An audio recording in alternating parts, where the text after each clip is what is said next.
તમે નહીં કરીને મને મદદ, ખેડૂતોને મદદ નહીં કરીને.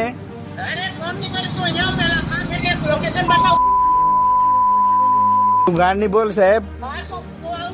સાહેબ છે એટલે ગાળ બોલવાનો અધિકાર છે તમને.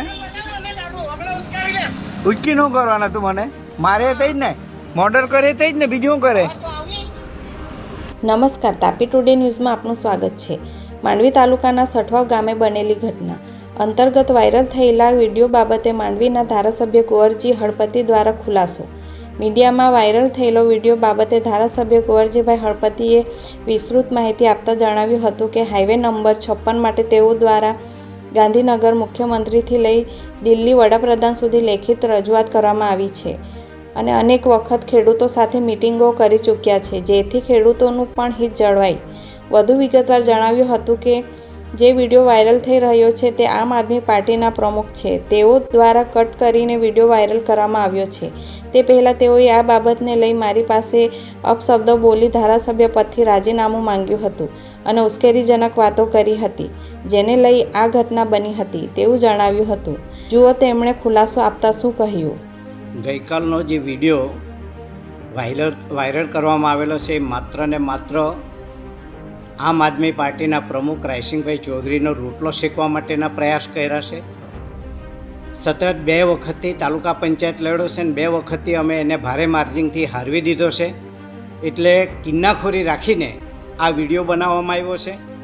શરૂઆતનો વિડીયો એણે આખો કાપીને મૂક્યો છે અને તેને કારણે લોકોને એમ લાગે છે કે કુંવરજીભાઈ એ પોતે ગાળો બોલે છે, પરંતુ શરૂઆત ગાળ દેવાની શરૂઆત એમણે રાયસિંગે પોતે કરી હતી.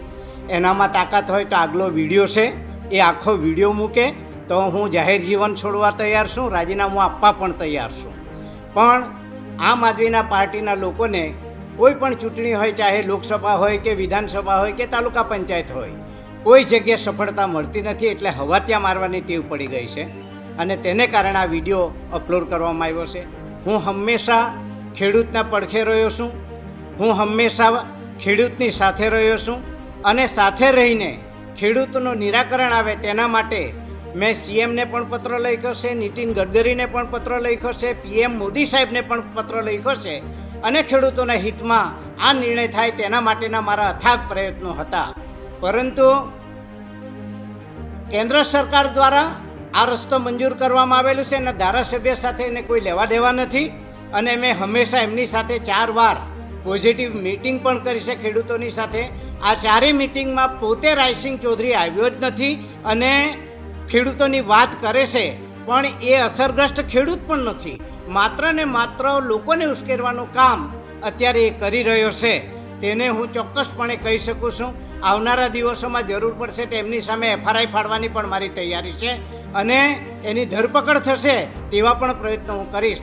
પણ હું હંમેશા પહેલો ખેડૂત છું, પછી હું આચાર્ય હતો ને શિક્ષક હતો, પરંતુ પહેલાં કિસાન તરીકે એમને મેં સપોર્ટ કર્યો છે. હું આટલી ખાતરીપૂર્વક તમને કહું છું કે હું હંમેશા કિસાનના પક્ષમાં રહ્યો છું.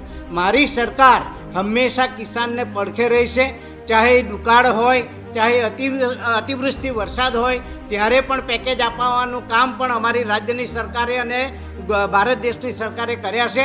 જેથી એ લોકો જે હવાતિયા મારી રહ્યા છે તે માત્ર ને માત્ર પોતાનો રોટલો શીખવા માટે હવાતિયા મારી રહ્યા છે. સર, ગઈકાલે જે વિડીયો વાયરલ થયો છે એમાં ઘટના શું બની હતી? કોનો પહેલા ફોન આવ્યો હતો? પહેલો રાયસિંગે જ ફોન કર્યો હતો.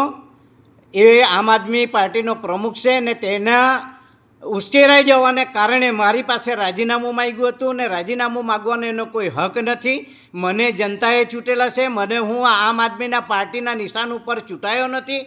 મારી જનતા અને મારી ભારતીય જનતા પાર્ટી એમ કહે છે કે તમે સ્વૈચ્છિક રાજીનામું આપો તો મારી રાજીનામું આપવાની તૈયારી છે. સર, અપશબ્દો બોલવાનું શરૂઆત કોણે કરી? રાયસિંગ ચૌધરીએ જ અપશબ્દ બોલવાની શરૂઆત કરી હતી. પહેલો વિડીયો એણે જ કર્યો હતો અને તેને કારણે આ તમે વિડીયો પણ જોઈ શકો છો. સાદો કોલ છે અને એક ભાઈ પાછળથી વિડીયો ઉતારે છે. પ્રી પ્લાનિંગ સાથે આ લોકોનું કાવતરું હતું.